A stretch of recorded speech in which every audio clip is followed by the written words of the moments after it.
नमस्कार नेहा जी, नमस्कार। मैं अपने सभी श्रोताओं को का इस चैनल पर स्वागत करता हूँ। देखिए, ये जो ग्रह हैं, 9 ग्रहों के मकान और वैसे उनके इंसान, उस पर हम चर्चा कर रहे हैं।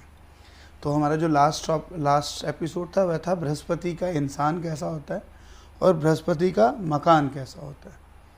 तो हालांकि ये जो 9 ग्रह हैं, इसके ऊपर जब हम बोलेंगे तो ये जो 9 एपिसोड्स बनेंगे ये थोड़े से आपको बोरिंग लग सकते हैं, परंतु इसके बिना हम आगे की नींव नहीं रख पाएंगे जो हमारा वास्तु का सीरीज चलेगा।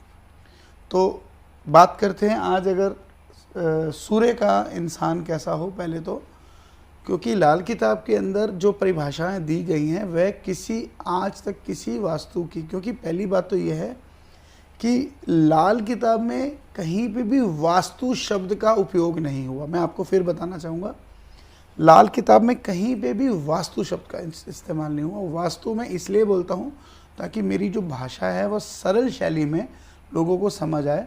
अगर मैं खाली लाल किताब के अकॉर्डिंगली सूर्य का मकान बोलूँगा तो वो आदमी को मैं किस संदर्भ में बात करने जा रहा हूँ वो समझ नहीं आएगा।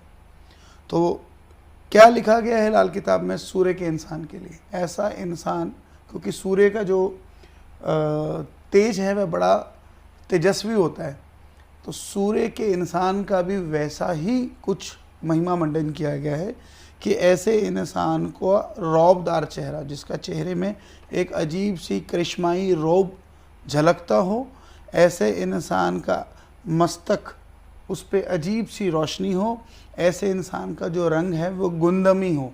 गुंदमी जैसे कनक, पंजाबी में उसको कनक रंगा बोलते हैं जी। जैसे कनक का रंग होता है वैसे रंग का इंसान हो, जिसके शरीर का कोई भी अंग क्षतिग्रस्त या भंग ना हो, या ना कटा फटा ना हो, ऐसा इंसान सूर्य का इंसान गिना गया है।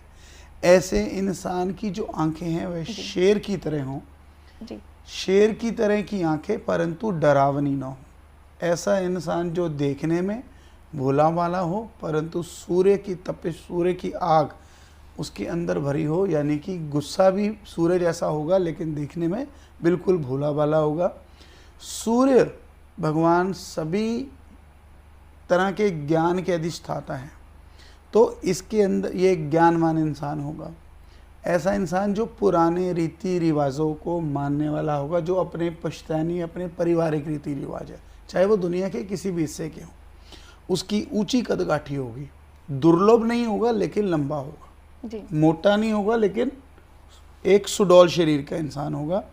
और ख़ास निशानी है कि जब भी घर से बाहर निकलेगा अपना दायां पैर बाहर निकालेगा। पहले जब भी चलेगा अपना पहले राइट साइड का राइट पैर बाहर निकाल कर फिर घर से आगे जाएगा। और ऐसे इंसान को ज़िंदगी में नशे आदि का कभी भी कोई चस्का नहीं लगता है। इसकी जो दूसरी ख़ास निशानी दी है, जो फिंगर्स हैं उनके जो जोड़ हैं वे गठीले होंगे, वो दिखने में गठीले दिखते होंगे। और अपनी जो बात है उस पर अडिग रहने वाला, अपने संकल्प पर अडिग रहने वाला इंसान, वैसे इंसान को सूर्य का इंसान कहकर पुकारा गया है लाल किताब में। अब बात करते हैं कि ऐसे इंसान का जो मकान है या सूर्य का जो मकान है, जिसके अंदर जिस मकान पे सूर्य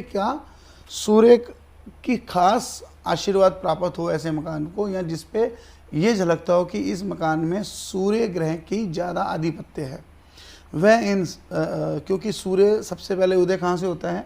ईस्ट से जी। तो जो सूर्य का मकान है वह ज़्यादा हद तक तो ईस्ट फेसिंग ही होता है, और परंतु एकदम सटीक आप कह सकते हैं कि एग्जैक्ट डिग्री ईस्ट की हो, कभी कभी ये साउथ ना होकर हल्का सा नॉर्थ ईस्ट या नॉर्थ ईस्ट तक भी देखा गया।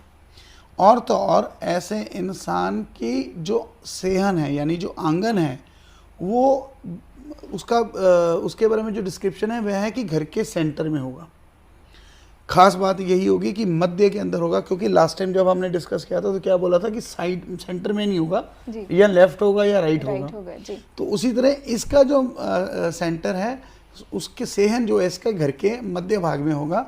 और तो और पानी की और आग की व्यवस्था, यानी किचन का और आपका जो टैप और रनिंग वाटर है उसका भी जो इंतज़ाम होगा वो इसका आंगन के अंदर ही होगा, कैसी भी हो, चाहे आपने कोई फायर इक्विपमेंट्स लगाए हों या किचन बनाई हो या चूल्हा रखा हो, ये मध्य भाग के अंदर उसका, या यहाँ तक कि कभी कभी आग सेकने वाली अंगीठी या ऐसी कोई चीज़ें जो हमने मध्य में रखी होती है। तो यानी कि आग जलाने का ताल्लुक, क्योंकि ये 1952 की लैंग्वेज में बता रहा हूँ कि उसमें लिखा गया है आग जलाने का ताल्लुक सेहन के अंदर उसका इंतज़ाम होगा। और पानी का नल, उसका भी जो साधन है, जब आप घर से बाहर निकलते वक्त मुंह बाहर की तरफ देखे तो लेफ्ट हैंड की साइड होगा। ये निशानियाँ सूर्य के मकान के बारे में लाल किताब के अंदर दर्ज की गई हैं। इसलिए मैं आपको इसके जो मैंने बड़ा शॉर्ट डिस्क्रिप्शन दिया।